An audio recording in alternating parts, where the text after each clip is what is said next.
5 seconds. Comments. மாண்புமிகு பேரவைத் தலைவர் அவர்களே, எங்கள் ஊனோடும் உயிரோடும் கலந்துவிட்ட அன்னை தமிழ் மொழிக்கு எனது இனிய வணக்கத்தினை முதற்கண் தெரிவித்துக் கொள்கிறேன். மேதகு ஆளுநர் பேருரைக்கு நன்றி தெரிவிக்கும் தீர்மானத்தின் மீதான விவாதத்தில் கலந்து கொண்டு மாண்புமிகு உறுப்பினர்கள் தங்களது கருத்துக்களை எடுத்து வைத்திருக்கிறார்கள்.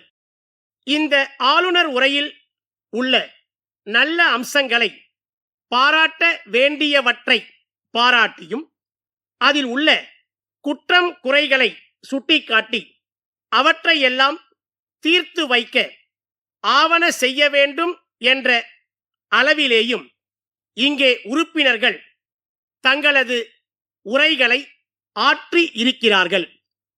அவர்கள் அத்தனை பேருக்கும் எனது நன்றியினை தெரிவித்துக் கொள்கிறேன். ஒரு காலத்தில் வடக்கு வாழ்கிறது, தெற்கு தேய்கிறது என்று நாம் முழங்கினோம். இன்று தெற்கு வளர்கிறது, வடக்கிற்கும் சேர்த்து தெற்கு வாரி வழங்குகிறது என்ற அளவுக்கு நாம் வளர்ந்துள்ளோம். இத்தகைய தகுதியும் பெருமையும் தமிழ்நாட்டிற்கு சாத்தியமானது இந்த நல்லாட்சியால் தான் என்பதை இங்கே நான் சுட்டிக்காட்ட விரும்புகிறேன். ஆட்சி என்பது வெறும் அதிகாரம் அல்ல, கொள்கையை செயல்படுத்தும் களம். இதன் அடிப்படையில் எல்லாருக்கும் எல்லாம் என்ற கருத்தியலை அடிப்படையாக கொண்டு இந்த ஆட்சி நடைபெற்று கொண்டிருக்கிறது. உழைப்பை மூலதனமாக கொண்டு தமிழ்நாட்டுக்கு சிறப்பு சேர்த்து கொண்டிருக்கின்ற அரசாக இந்த அரசு விளங்கிக் கொண்டிருக்கிறது. புத்தாக்க தொழில்கள் வரிசையில் முதலிடம், மின்னணு பொருட்கள் ஏற்றுமதியில் முதலிடம், இந்தியாவின் மொத்த உள்நாட்டு உற்பத்தியில் 2வது இடம், கல்வியில் 2வது இடம், தொழில் முதலீட்டுக்கு உகந்த மாநிலம் என்பதில் 3வது இடம் என பல சாதனைகளை படைக்கும் அரசாக தமிழ்நாடு அரசு விளங்கிக் கொண்டிருக்கிறது. தமிழ்நாட்டின் திட்டங்கள் இந்தியாவில் உள்ள பிற மாநிலங்களுக்கு முன்னோடியாக விளங்குகின்றன என்று சொன்னால் அது மிகையாகாது. சுருக்கமாக சொல்ல வேண்டும் என்றால், நாட்காட்டியில் நகரும் ஒவ்வொரு நாளும் நாட்டு மக்களுக்கு நன்மை செய்யும் நாளாக அமைய வேண்டும் என்பதில் இந்த அரசு உறுதியாக இருக்கிறது என்பதை இங்கே நான் கோடிட்டு காட்ட விரும்புகிறேன்.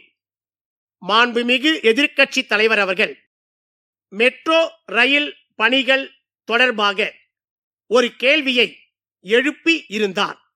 மெட்ரோ ரயில் திட்டத்திற்கான அனைத்து பணிகளும் தற்போது தொடங்கப்பட்டு நடைபெற்று வருகின்றன என்பதையும், இதற்கான முழு தொகையும் மாநில அரசின் நிதியில் இருந்தும் மாநில அரசு வாங்கும் கடன் தொகையில் இருந்தும் செலவழிக்கப்பட உள்ளது என்பதை மாண்புமிகு எதிர்க்கட்சி தலைவர் அவர்களுக்கு எடுத்து கூற கடமைப்பட்டிருக்கிறேன். ஆதி திராவிடர், பிற்படுத்தப்பட்டோர், மிகவும் பிற்படுத்தப்பட்டோர் மற்றும் சீர் மரபினர் சமூகத்தை சேர்ந்த மக்கள் மதம் மாறினால் அவர்களுக்கு இடஒதுக்கீடு வழங்கப்படுவதில்லை என்ற ஒரு கருத்தினை மாண்புமிகு உறுப்பினர் அவர்கள் இங்கே சுட்டிக்காட்டினார்.